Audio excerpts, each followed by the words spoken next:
அண்மை செய்தியை பார்த்து வருகிறோம். காவல்துறை அதிகாரி 2.5 வயது குழந்தை தந்தை கொலை செய்த மகன் மகளை கொன்ற தந்தை என அதிர்ச்சி சம்பவங்கள் தொடர்ச்சியாக நடந்து வருகிறது.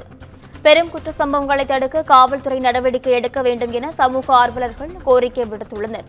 இதுகுறித்தான முழுமையான விவரங்களுடன் செய்தியாளர் சிவகுமார் இணைப்பில் இருக்கிறார். வணக்கம் சிவகுமார், இது குறித்தான விவரங்களை பதிவு செய்யுங்க.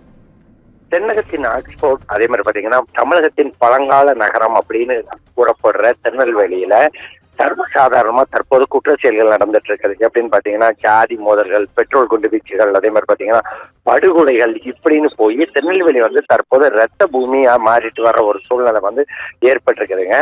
கடந்த ஜனவரி தொடங்கி ஜூலை மாதம் வரை, அதாவது இன்னைக்கு 30ஆம் தேதி இல்லையா, ஜூலை 30 வரை கிட்டத்தட்ட இந்த 7 மாத காலத்துல திருநெல்வேலியோட மாவட்டம் மற்றும் மாநகர் பகுதி, அதாவது மாவட்டம் தனியா எஸ்பி கண்ட்ரோல்ல வரும், மாநகரம் கமிஷனர் கண்ட்ரோல்ல வரும். இந்த 7 மாத காலங்கள்ல ஏறத்தாழ மாதம் ஒன்றுக்கு 4 கொலைகள் வீதம், மொத்தம் 27 கொலைகள் இந்த 7 மாதத்தில் நடந்திருக்கு.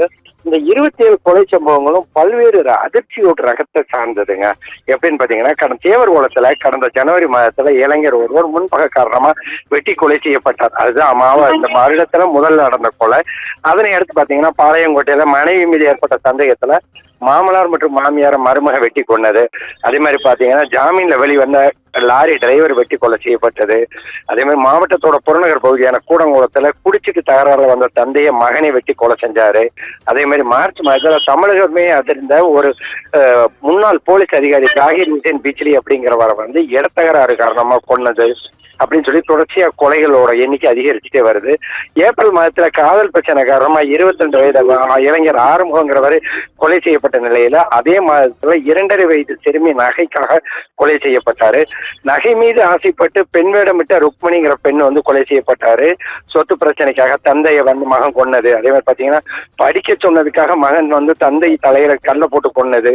அதே மாதிரி பாத்தீங்கன்னா சாப்பாடு சரியா தராத ஆத்திரத்துல மகள் ஒருவரை தந்தைய கொடூரமா கொன்னதுன்னு அடுத்தடுத்த கட்டத்துல உச்சகட்டமா பாத்தீங்கன்னா கடந்த 7 மாதங்கள்ல பல்வேறு கொலை சம்பவங்களால திருநெல்வேலி மாநகர் மற்றும் மாவட்ட பகுதியிலே ஒரு மிகப்பெரிய ஒரு அதிர்ச்சிக்குள்ளா இருக்குது.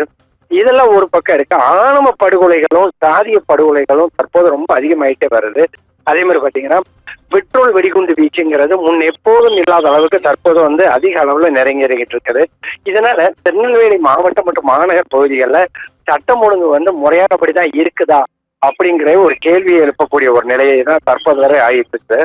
நகரத்துல, அதாவது திருநெல்வேலி மாநகரம் அப்படின்னாலே, மாநகர் மற்றும் மாவட்டம் அப்படின்னாலே பிளாக் பவுன் அப்படிம்பாங்க. எப்படின்னா தமிழகத்துல எந்த ஒரு போலீஸ் அதிகாரியையும் தண்டிக்கிறதுக்காக திருநெல்வேலியை மாத்துவாங்க. அதாவது இட்ஸ் அ பனிஷ்மெண்ட் ஏரியா அப்படின்னு சொல்லக்கூடிய ஒரு பகுதி இந்த பகுதியில கடந்த 6-7 மாதத்துல 27 கொலைகள் நடைபெற்றிருக்கிறது இங்க உள்ள பலரை அதிர்ச்சி அழுத்தினதோட இல்லாம பல்வேறு மக்களையும் அச்சத்தில் ஊட்டக்கூடிய ஒரு சூழ்நிலை வந்திருக்குது. இதெல்லாம் போக பாத்தீங்கன்னா இந்த செயின் பறிப்பு, அதே மாதிரி பாத்தீங்கன்னா செல்போன் பறிச்சுட்டு போறது, நடுவழியில நிப்பாட்டி இது பண்றது, இந்த மாதிரி உள்ள பிரச்சனைகள் தனியா ஒரு புறம் போயிட்டு இருக்கிற ஒரு சூழ்நிலையில மாவட்டம் மற்றும் மாநகர் பகுதிகளில் போலீசார் அவங்க செயல்பாடுகள் போதிய அளவுக்கு இருக்குதா அப்படிங்கிறதே ஒரு